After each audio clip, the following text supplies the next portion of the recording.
Hello, hello. How's everyone doing this evening? Good, good, good. My name is Lauren Pacheco, and I'm a creative director with Chicago Humanities. I'm so happy to be here with you all. So listen, I'm pretty psyched about this program because Kristen Kish is in the building. I can't believe it. I am a super fan. I took my photo, color corrected it, and it will soon be uploaded to Instagram. It's very excited. So again, this program closes out our spring season's second full day of events. The spring season has nearly 40 thought-provoking conversations, powerful performances, and unforgettable events across the city of Chicago. So if you love what we do, please do consider becoming a member, and I'd like to see you all again. Now a few words about our speakers. Kristen Kish attended Le Cordon Bleu in Chicago and spent 10 years in Boston working at several high-profile restaurants. For the Boston folks in the room, huh? You are on the south side of Chicago, remember that. As a native Chicagoan, born and raised in a community just west of here. In 2012, Kristen competed on Bravo's Top Chef, where she won the coveted title. We all watched that episode. She co-hosted 36 Hours, a travel channel show with the New York Times. And in 2017, Kristen released her first cookbook, Kristen Kish Cooking Recipes and Techniques. Yeah, all right. In 2018, she partnered with Line Hotels to launch her first restaurant, Arlo Gray, in Austin, Texas. In 2023, Kristen became host of Bravo's Top Chef for its 21st season, a full circle moment. How excited were you when you found out? I'm telling you.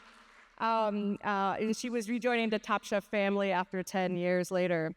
Our moderator this evening is Sarah Spain. She is an Emmy and Peabody Award-winning sports journalist and host of iHeart's Good Game with Sarah Spain, the first daily women's sports podcast. Yep. With over 20 years in sports media, including 14 plus years at ESPN, she worked as a host, producer, writer, and television personality. And mark your calendars, in June this year, she will debut her book, Runs in the Family, which will be released by Simon & Schuster. Now, please join me in welcoming Sarah Spain and chef Kristen Kish.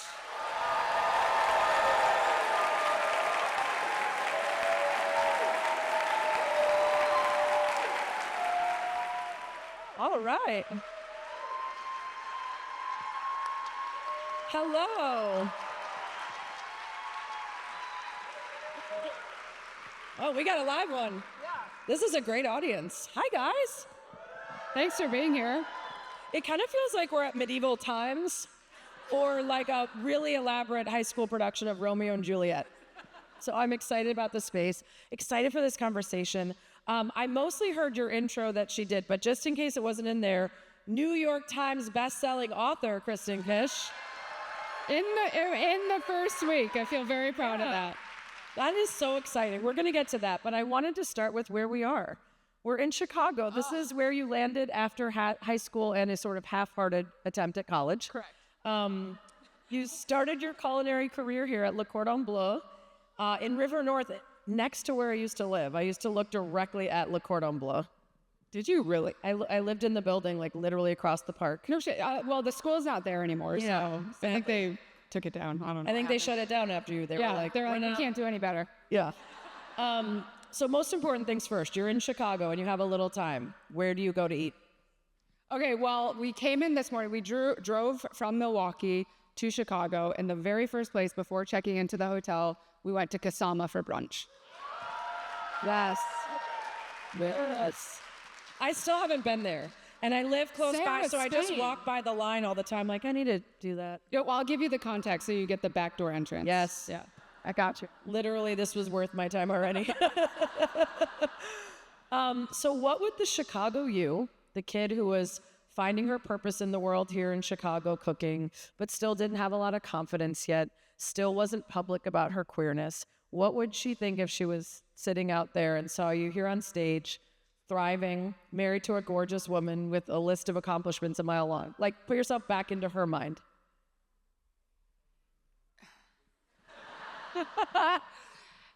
No fucking way. We'll start there. There's no way that in my entire life, even now, when I think of like what I've accomplished thus far and feeling like 10 years ago, 20 years ago, looking at my life, I would have never been able to do it. If you say, well, let's look at the next 10 years. What more can you do? I'm like, can I do more? So it's not a lack. I know I'm good at a lot of things. It's not a lack of confidence. I just feel like it's a way that I manage expectations. And when I was a kid, thinking about the future, thinking about all the great things, well, what if I missed the mark? And then I'd be so disappointed in myself because I did it over and over and over again. And I think on like the 5th try where I missed that mark, I was like, we're going to stop playing this game now because it's not working for me. So I am very much in the moment, responsibly living, paying attention to the choices I make that hopefully push me forward. But I'm not like, I'm not kind of like dreaming of this like huge moment that's happening. So I sort of love that and think it's healthy. Yeah, is it? Sort of? You said sort of. Well, because I'm only going to just dig a little deeper because we were talking about this backstage. And I feel exactly the same way. When I look at my list of accomplishments, if you'd asked me 5 years ago about a couple of them, I would say I would never have dreamed of that or believed that it was possible. And now I don't, looking forward, aim for big things because I'm like, oh, still probably nothing else is going to come that's big, which is not the best attitude. Not because I think ambition should be the central focus. And I don't think a lot of people who are constantly striving for greatness are actually very happy, right? They're not satisfied when they get that thing. They need to be satisfied in the moment, and the process needs to be a part of it. And I think that's the healthy part. What's the unhealthy part, Sarah Spain? Armchair psychologist over here. I think the second half of that is what we were talking about backstage about women and risk-taking and the desire for something bigger, or at least the willingness to fail in pursuit of something so we don't hold ourselves back. I don't know that we owe the world these big swings, but maybe we owe ourselves them. Well, I will say, I think the greatest thing that has happened in my life and where I've really learned to trust that process is having people in my life that can see the bigger things for me, that they kind of carry me along the way. Because when someone else is dreaming bigger than I can, they're there helping me and supporting me. And they're kind of in the same way that Top Chef happened, this book happened, the restaurant, all those moments were tied to some individual that was like, hey, how about we try this? Or, hey, would you be interested in doing something like this? And I'm like, well, I never thought of myself as being that person to do that. So thank you for believing me. And I feel like that's when I'm like, okay, let's rock and roll. Like that's when I go in for the risk. And I think that's a great way to do it, to read the cues of other people, and they keep telling you, you've got this, you can do this. And as long as you don't prevent yourself from going for it for fear of not being good enough, then you're nailing it. Oh, I know the feeling very, very clearly what it is if I'm saying yes or no to something out of fear or insecurity or excitement. Like I know when it's fear, and that is a very clear indication that that's when I say yes. Ooh, perfect. Okay, the session is over. We're back to healthy again.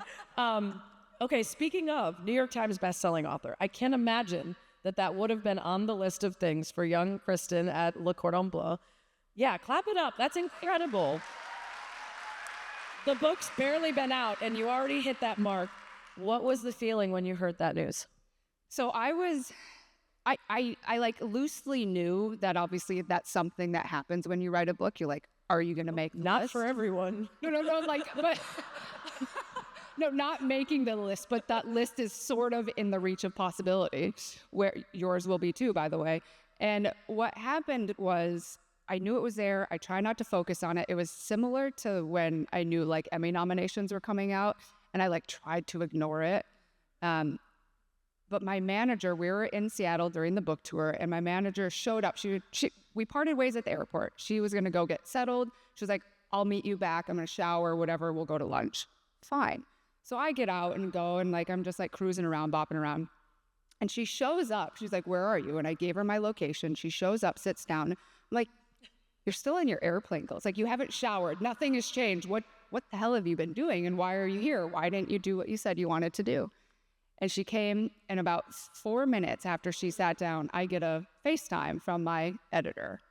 And then I see my manager take her phone and start recording me taking the call. And I was like, basically my editor was like, you need to go meet her right now so we can call her and have this moment. This is good content. Yeah, exactly. And so she was there. It was unbelievable. I cried over I was having a salad with like a mustard vinaigrette and toasted hazelnuts, a charcuterie plate, and I mean, I don't speak French. The eggs and mayonnaise. It was like a cute French bistro.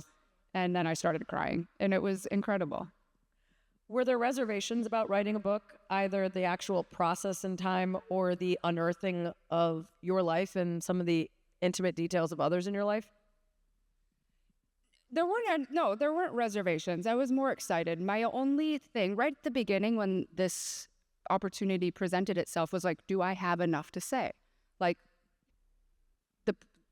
I think someone reached out when I was 38. I'm 41. I was 38, and I was like, I'm 38 years old. You want me to write a memoir? Like, you guys are crazy. I mean, I think like Snooki from Jersey Shore. Sure, like, I don't know. Everyone has a book. I don't think, But I was like, is there enough to say in there? And then by the time the book was done being written, 41 years old, it's out there. My, again, trusted circle, who I really looked to in those moments, said, no, you have something to say. And you've been saying it in a lot of different ways, and now we can put it all in one place with the detail. The reservations of going deep, finding those things, like, I like that. I realized that there were several points in my life that I thought I had healed that I didn't. And it came out during the process of the writing. And I was angry a lot. And so after I wrote the book, I did therapy. Right. Yeah, I mean, Yes, therapy. Yes, therapy. Healthy. Yes. I mean, I think writing a book can be therapy for the reasons that you say, because it's a lot of that same thing of getting it out of your head and either to someone else or on a page. And it can sound really different when you do that. And my writer was incredible. So we would spend 3 hours at a time. We realized 3 hours is the sweet spot. Anything more than that, I started rambling and talking about stuff that did not make sense. And the way she then kind of like pulled back, listened to it, like started putting words on a page, that was the therapy of me going back and reading the edits. I'm like, oh, geez. Like she saw so many things, important details of my life that I guess I didn't register as being important details of my life. Well, we have our own stories that we tell ourselves, and we build on those stories, and we tell them over and over again until eventually we sort of like have created a tapestry or maybe like a topography of our life. And when you give the details to someone else and they don't have all the other mess, they're like, oh, this obviously connects to this. And you're like, oh, shit, it does. I never thought of it that way, right? She's the one that pointed out, we finished this particular chapter, and she goes, we're all finished. She goes, Kristen, you still sound really angry. And I was like, and then that was my cue to, yeah. I'm feeling that. You were born in Seoul, Korea. You were adopted as a baby and raised in Michigan. So you're a Midwest girl at heart. And early in the book, you share that your parents were willing to help you go look for your birth parents if that was something that you were interested in, but you never felt the desire to look. And I wonder if the self-exploration that was required to write this book has changed your curiosity at all. I feel like there's two parts of why I don't feel like I need to look. My first is my life is wonderful. I have the most incredible family who provided every opportunity and space for me to figure out who I was and what I wanted to be. Then there's the other side where kind of at the beginning I talked about how I manage my expectations, is that there is 0.0000001% chance I would ever find my birth parents. Sure. And so I think that for me, in protection of my own heart, my expectations, and my future well-being, I had to let that go a long time ago. The only thing that I would love to know is what these two people look like, because you hear it all the time. Like, you have your father's eyes, or you have your mother's nose, you have your sister's smile. Like, I don't know what that sounds like. And so I would be curious to know that. But again, I manage the expectation because I don't want to be disappointed. And it makes sense to not go looking for something that you're not missing. But you write in the book, there's something about airplane turbulence that I appreciate. Let me be clear. It's not that I want my flight to feel like a thrill ride, but it is about a sense of aliveness. And I want to hear about this desire to always be in motion, or at least feel like you're heading somewhere, because that does feel like there's never quite a complete satisfaction of where you are. Jesus. You're just like giving me a chance to be like, what if I was a therapist? I don't know if it's not a complete satisfaction of where I am, but it's a desire. And I think this ties back to being adopted and knowing that my life could have ended up anywhere, with anybody, with any family, any part of this world. I could have been anywhere. And then that parlaying into so much of my life where I was so scared to find my own greatness. I was so scared to know what I was capable of. And I feel like I lived a lot of my life in the most safe, expected way. And I realized, like, first coming out, that was like a, whole moment. But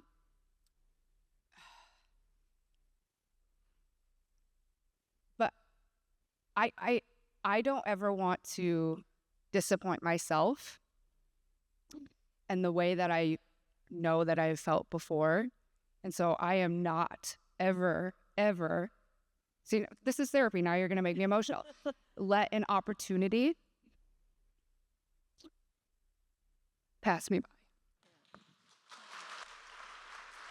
So I'm very much satisfied where I am, but I also know that I have a very big life ahead of me and that I'm going to wring everything that I can out of it. Yeah. Because I kind of missed out on a large portion of my life where I didn't. But it's also for you, not just so you don't disappoint others. Yeah, no, 100%. Yes, but I also don't want to ever disappoint my parents either. You actually mentioned in the book that your parents are just as proud of you getting a good night's sleep as winning an Emmy, right? That they are the most supportive, the most loving and kind about your biggest accomplishments as your small ones. And you felt so supported and loved at home. So it wasn't that you were missing that, but it wasn't until a cooking instructor at Le Cordon Bleu or a famous chef like Barbara Lynch saw talent in you. It wasn't until you heard positive feedback from judges on Top Chef while competing that you truly started to see yourself the way others see you. And I wonder why you think words of affirmation and external validation are so necessary to your personal growth and were so necessary to you getting out of that early stage of not living big enough. If you're a person that lives with so much self-doubt and lack of self-worth and confidence, you almost have to rely and you crave hearing it because you cannot ever believe for a moment that you are actually good. And so that was me. And I don't need the external validation to know that I'm good, like a good person. I know I'm a good person, but like skill sets, my job. I love my parents, but they, again, were like, they're my parents. Like, they're not going to tell me I suck at cooking. You know what I mean? Like, they're going to be like, this is the best thing I ever had. And they said it over and over and over. I'm like, God, no, it was not the best thing. Maybe it was for them, but I needed to hear it because I had to hear it so many more times in order to start believing it. And in the same way that Top Chef, let me back up. I am one that didn't ever want to go on Top Chef. Social anxiety. Hello, everyone. Insecure, self-conscious in so many different ways. But when I went on Top Chef and everything was said and done, it wasn't about winning that gave me the most confidence. It was people like you all. I got messages, like people started recognizing and seeing these things. And all of a sudden, that allowed me to start feeling that I was worthy of good things to happen. Before Top Chef, you had a couple other TV experiences. One of them was Restaurants at the End of the World. Have y'all seen this gorgeous show? The Panama episode? It just blew my mind. What was one of the highlights from that? Maybe the food or the person or just the experience of filming? God, there are so many highlights. So I think one of the very first things that I recognized and why I wanted to do that show, and how I was able to immerse myself truly in like everything. Like the 45-minute episodes were, we filmed for 7 days. And so to cut it all down, like I lived this experience with these people. And again, for me being an adoptee and knowing that I could have landed anywhere in this world, I always go into those scenarios feeling like this could have been my life. Like these could have been my family. I could have grown up in this exact way. And so I want to like fully feel as much as I can what it actually feels like in like 7 days to see what my life maybe could have been. And that's the way I love to travel and explore. I think one of my very favorite moments, we're in the 74 degrees north, tippy top, as close as you can really like commercially get to the North Pole. And I put on this wetsuit. 2 grown men had to like literally do wetsuit lube on my body and hoist me into it. Rough job for them. Right. Tough day on the job. They're very handsome. Good day for you too then. And so my wife was traveling with me. And so she was on the camera boat. And so, you know, those moments that really catch you off guard where you're doing your job, but when you have someone you love so much that is just right there, you kind of forget that you're even working in a lot of ways. And I didn't really, I kind of forgot the cameras were there. So I dove into the Arctic with this wetsuit, flailing around. And I look up and over in the distance, probably as back as the back row there, swim over. And she's just, oh my God, I'm going to cry. Shit.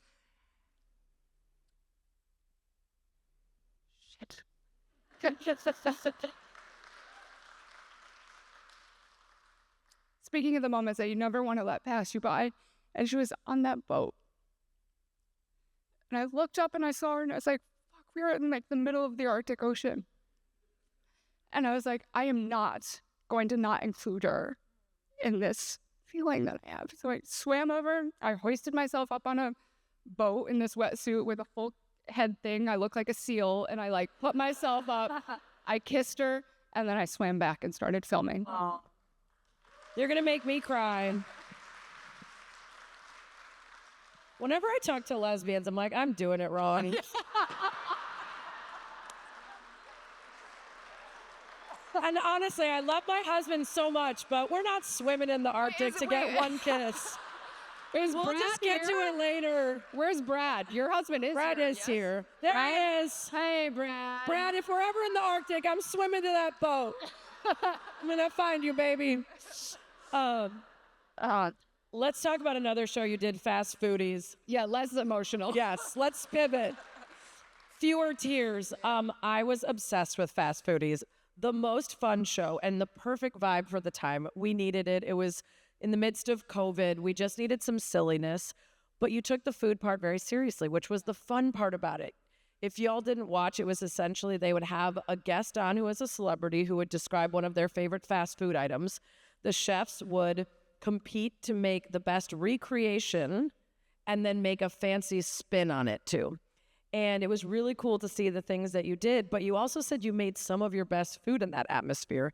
And I wonder if you could take a lesson from that to future endeavors, like that you don't need to put all the pressure and stress on yourself to create good work.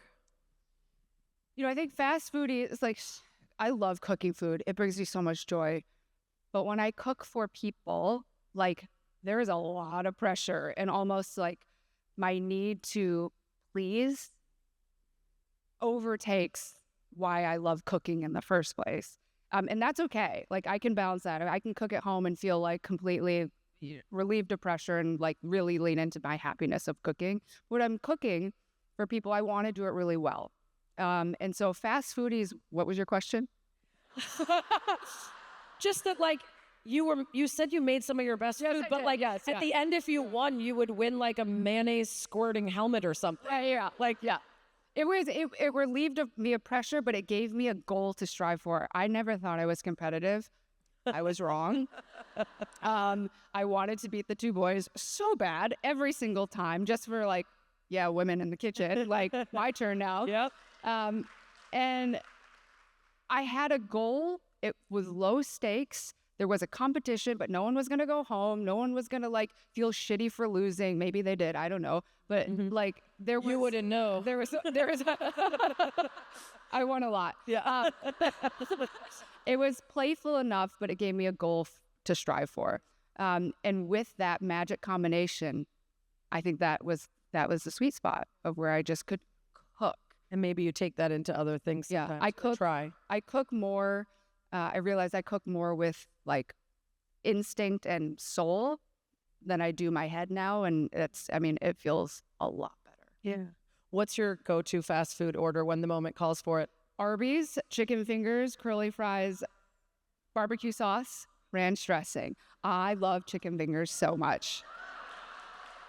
And It's in the French book. fries. Chicken fingers are mentioned in the book several times, so don't worry, they get their due. What's your favorite high-low combo? Maybe you make it at home for friends, or maybe, something we might want to try we haven't thought of, where you take a really high-level ingredient and pair it with something we wouldn't expect.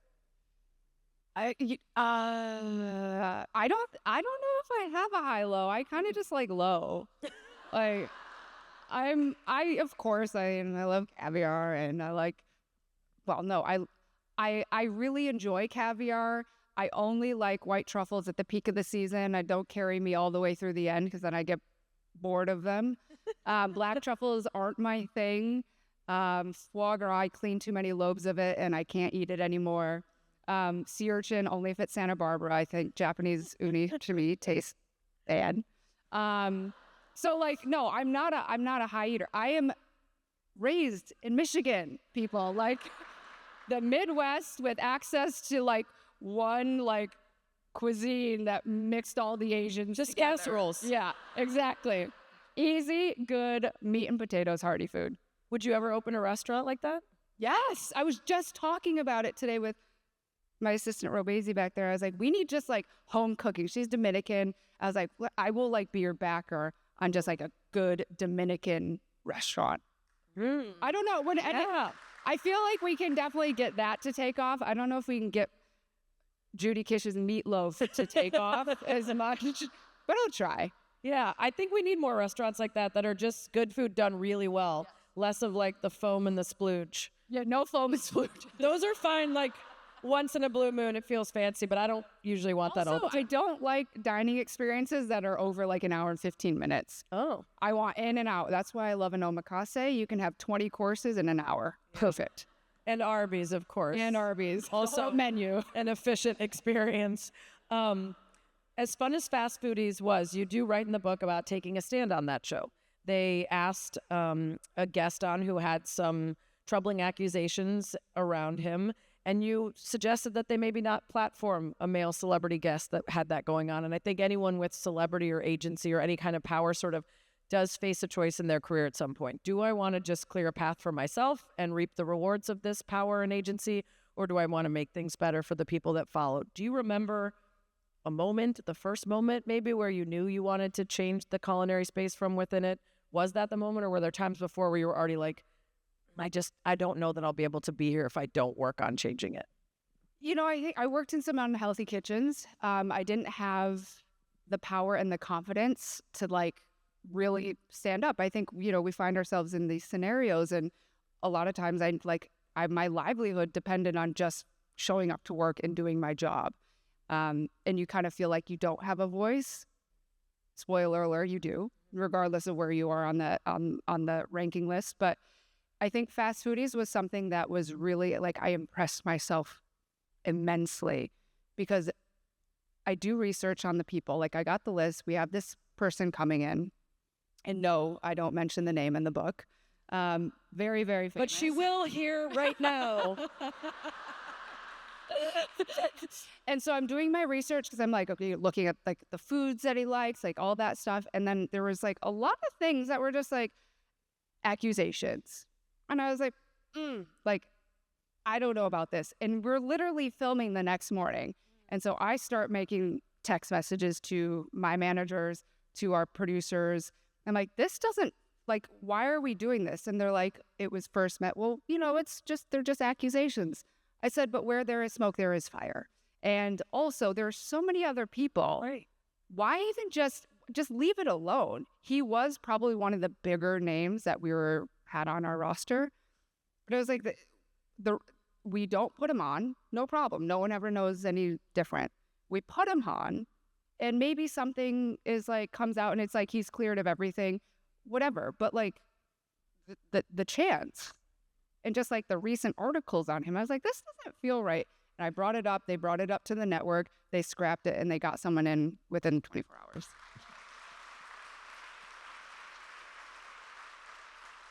It's really necessary sometimes to be that person, even though it sucks. Yeah. I mean, I think at the very first part, it was a little hesitation, but it's like that domino where you just flick it and I'm like, oh, yeah, like we're going to make the change. Yeah. And then the rest of the season, you were like, no, I don't like that person. No, I don't like that. You know, you write a lot in the book about being mentored and taught by famed Boston chef Barbara Lynch, a huge part of your career. She means so much to you personally, and that is very clear in it. But you also acknowledge that some of her former employees have accused her of abuse and harassment. How tough has it been for you to hold those things at once? I was impressed and grateful that you put that in the book and didn't feel like you needed to preserve just pristine legacy instead of having the willingness to acknowledge both. I mean, when I first heard about it, it was like really hard because I knew how she made me feel. And I was like, oh my gosh. And it'd be naive for me to be like, there's no way anyone can ever do that. Like, you can't say that. Like, people came out and said certain things. And I recognize that. But all I could do was talk about my truth and how she completely changed my life in my book.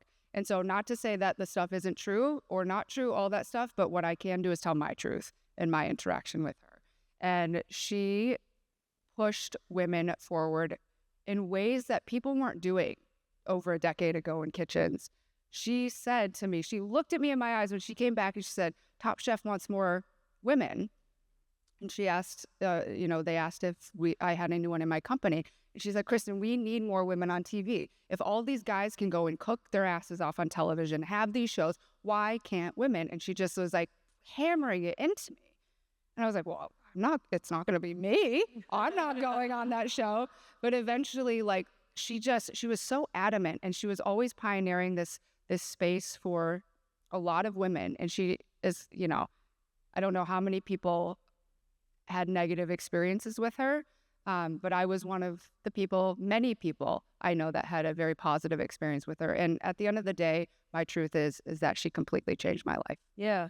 Does it feel like the industry is moving on from that idea of a dictatorial male chef as the only way to have a successful kitchen?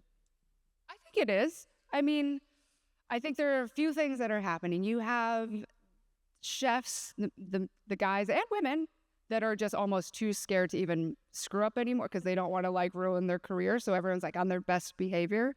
I think it's getting better. There's always more work to be done.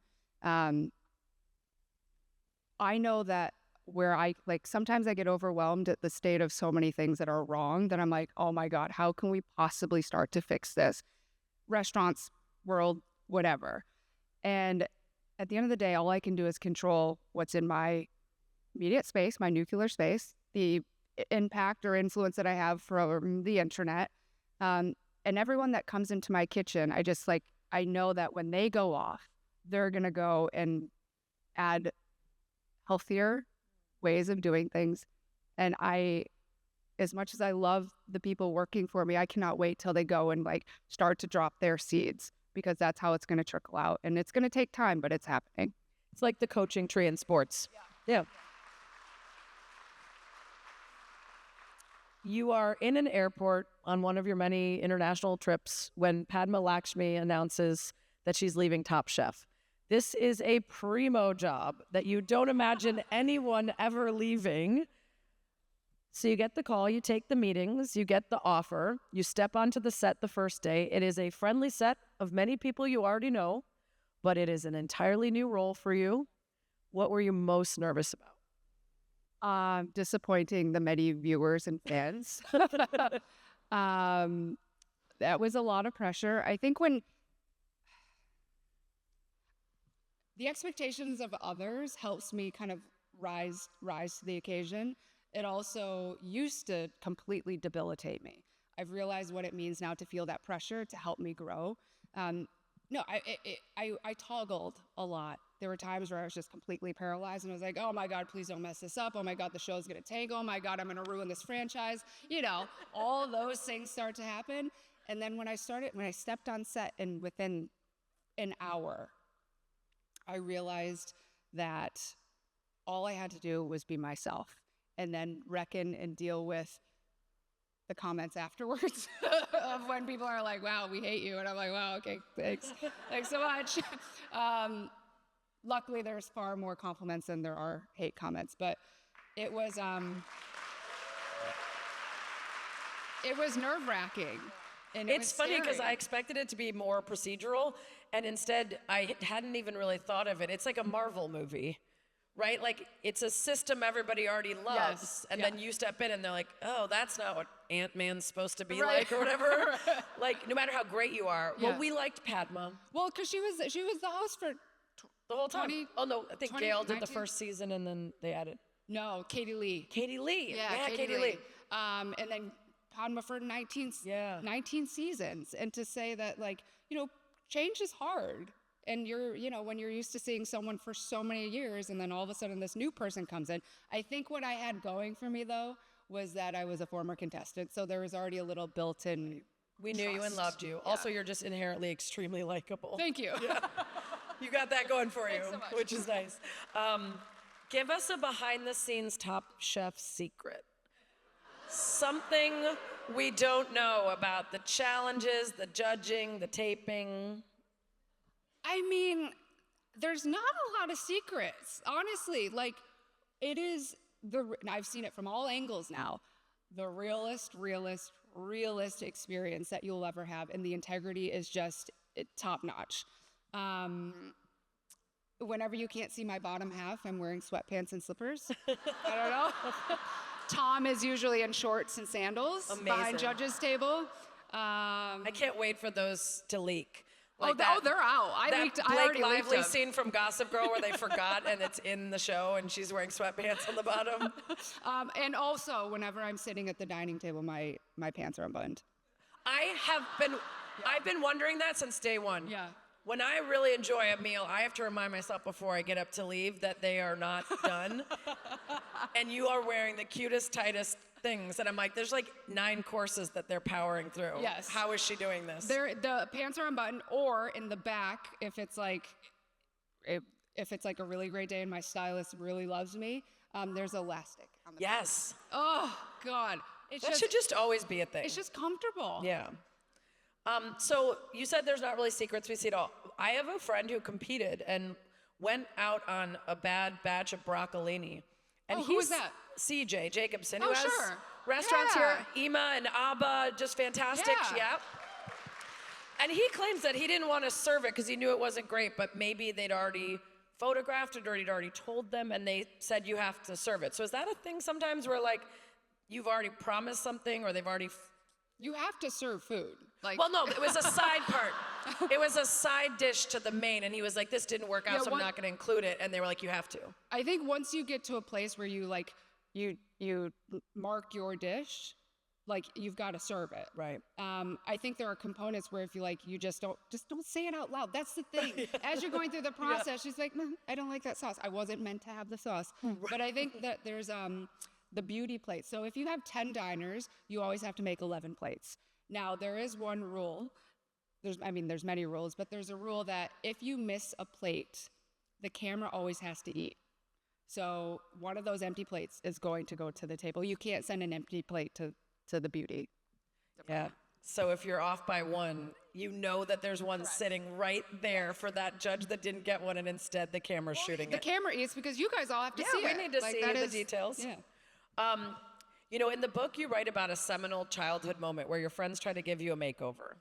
Yeah.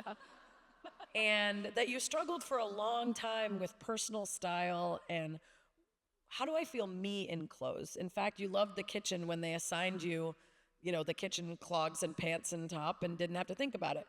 But on this show, not only are you wearing the most incredible fits, but you're matching them to the themes. You've got your pickle outfit. You've got, this week it was a Mission Impossible, so you've got the black leather.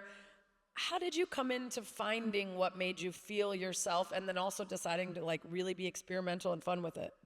I think especially growing up as a queer person, like struggling with what you feel like what clothes feel like on you, and understanding, like for a long time I wore boys' clothes because I was like, I knew I was definitely gay. Not to say that gay women wear boys' clothes, but it was like I was leaning into that area. And then my friends gave me that makeover, and they put me in little shorts, and this little shirt because I was much taller than they were, so everything looked like a children's clothing on me. And I'm like, this is weird. And I didn't like the way clothes felt on me. But going into Top Chef, my stylist is phenomenal. I trust her completely.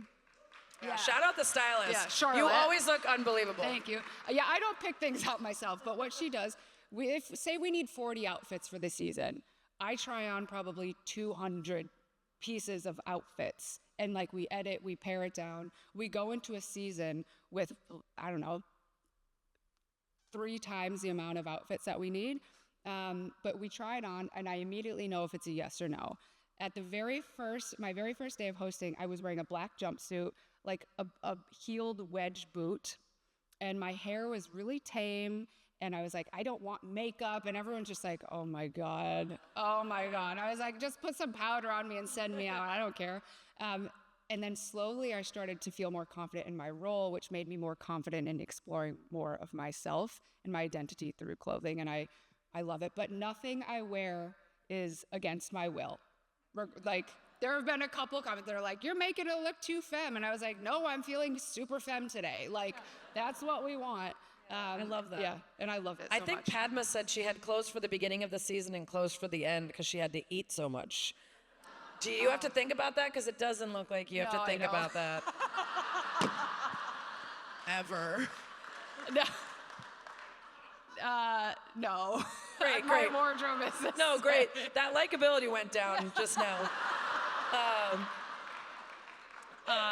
You mentioned when you took the job, you worried about the social media response. You worried about how fans would receive you. But predictably, pretty much everyone loved you. I mean, except for this one woman. There are a few that really stand out, but this one woman, I think her name was Barb, completely just would not stop. I'm like, someone block her already, because she's following Bravo, Tom, Gail, me. I'm like, I blocked her because you don't get to come on my page and start talking shit. I don't think so, Barb, with the private profile and 2 pictures. I don't know. Ma'am, go away. Yeah. But man, she really hit a chord with me because her critique on me said something along the lines of alien head, giraffe neck, big eyes, small, big head for my body, alien that every single time I was like, copy paste. I was like, Jesus, Barb, let up. We got it, Barb. Yeah, but I don't know what happened, but Barb went away, so. I would have been like, yeah, the folks at the modeling agency I worked at said my unique look was a big part of my incredible success as a model, Barb. But most people loved you. Most, yes, yeah. And there is a safety in preparing for the worst and being delighted when things go well. But you're also suffering anxiety and giving energy to something that never comes to bear. So do you think that self-protection that you have will always be a part of you no matter your success? Or will you ever want to get somewhere where it's not about assuming that things are going to be perfect, but suffering a little less before the outcome? Because it does seem to work out most of the time. I'm getting better through therapy. Yes. We have a therapy Are you counter. A therapist? You're a therapist, yeah. All right. I mean, you should leave your number to everybody. How am I doing? Through the course, I realized when I started Top Chef season 21 that I had done all my other shows and I felt really good, but this one was a lot more pressure. And I remember driving in the car, my wife were driving into New York City, and she has always tried to get me to explore other modes of therapy. So hypnotherapy has saved my life. It is unreal in the way that it changes everything about how I think about myself.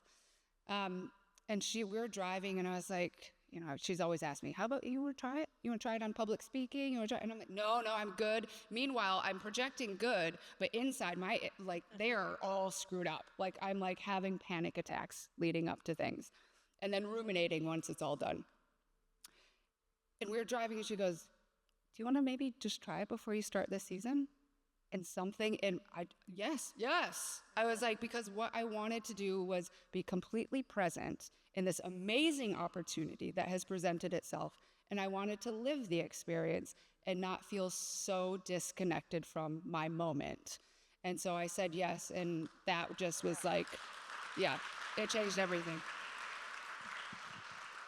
You sound like you're taking it all in and using it, which is amazing and incredible. Okay, we're running out of time here, so we're going to get to the Q&A segment of the show, which I'm so excited for. You can ask your question by web or read that again for me, pollev.com. I told her I didn't wear my contacts today. There we go, pollev.com/chumanities. Or text C Humanities and question to 22333. Sounds like everyone just wants phone numbers or something. Yeah, we're just gathering your info to send you information about your car warranty. Or can you just like scream it out or something? No, no, you can't do that. We're not Unhinged. screaming anything out. This is a system we have in place. Okay. So yes, pull out your phones or whatever, and we're gonna take some of your questions. So. Let's start with this. Is there a place that you haven't been that you'd want to go to that has an episode, to have an episode of The Restaurants at the End of the World? I'll answer that in the same way that I answer, is there a place that you haven't traveled to that you really want to? Everywhere that I haven't been. I've traveled a lot, and I've had the great fortune of seeing a lot of different places, but like the world is big. There are some places I do avoid for reasons. That I feel just... America? Well...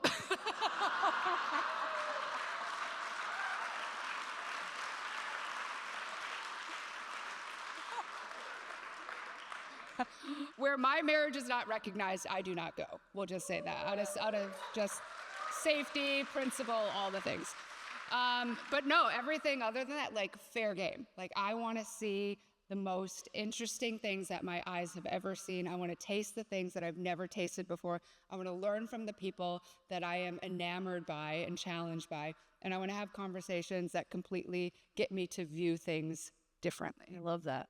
This next question is sort of relating to that. So as a Korean adoptee, this is someone else speaking, not me, obviously. I have sometimes struggled with not feeling Korean enough. Is that something you've experienced, especially when it comes to making Asian food?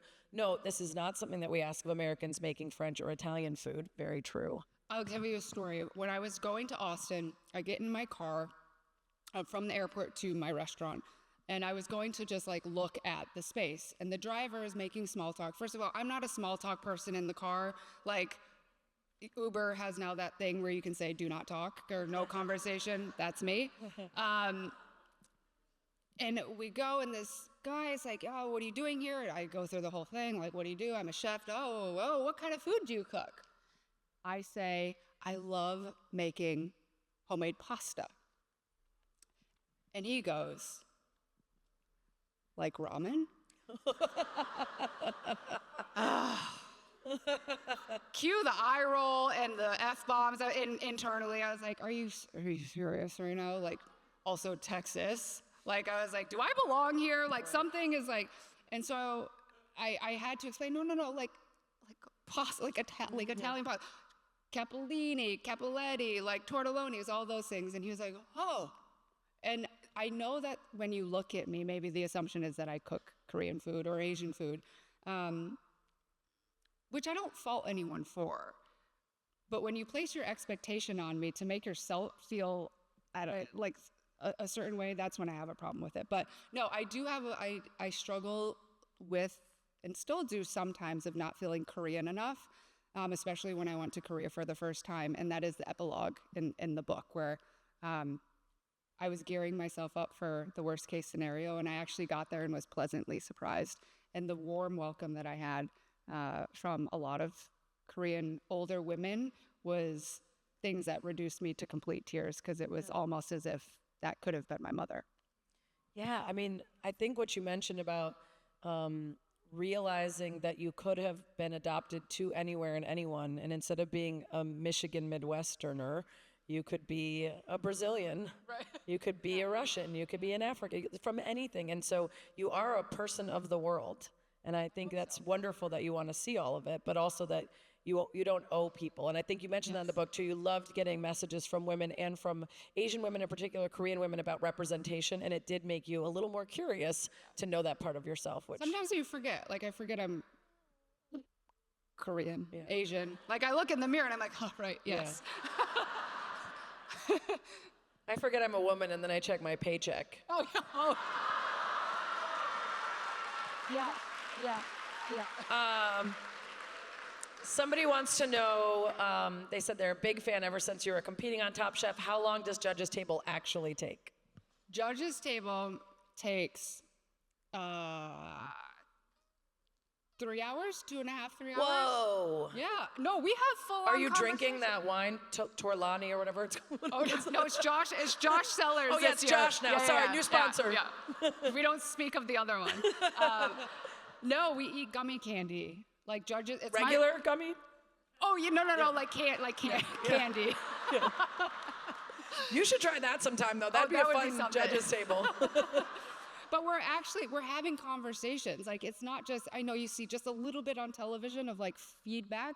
We're actually having full on conversations. The chefs are talking back to us. We're talking about things that are important to the dish and their frame of mind when they're making it. Like, there is a whole conversation because it is true mentorship when those conversations are happening. I really enjoyed that part of your book where you shared that the judging isn't your personal thing of I like this. It takes into account what was the assignment, how did they use technique, all the things, because it is such a subjective thing. So the idea of just I like this more isn't the answer. But I will say, because food is so subjective, and there are things that I don't like, Tom likes, Gail, whatever, but you can really narrow it down very, very quickly in technique, and that is not subjective. Is it seasoned properly? Is it cooked properly? And did it adhere to a challenge? Within those three, you typically find your answer very quickly. Which is why no one should ever make a fucking risotto. Right. It doesn't work. Don't be that person. I'm going to also tell you, should you ever end up on Top Chef, anyone in here, the key to making the risotto is everyone thinks it takes so much time and they need to like prep it way in advance, make it to order. It takes 30 minutes, and typically you're only making 8 plates of risotto. 30 minutes. Make it start to finish, and know that if it's too crunchy for your American palate, that's the right risotto. Okay. All right, we're all gonna make it to the finals. Just cooking risotto. What's your favorite Dominican dish? Oh. Okay. Okay. Mofongo. I love mofongo. Where's Robesi? I gotta get these words right. Well, patacones. She's over there. Robesi's in the book too. She is in the book. And then what's her mom? Great, amazing cook. What's the chicken dish? What is it? Logio. What she said. Yeah. Yeah.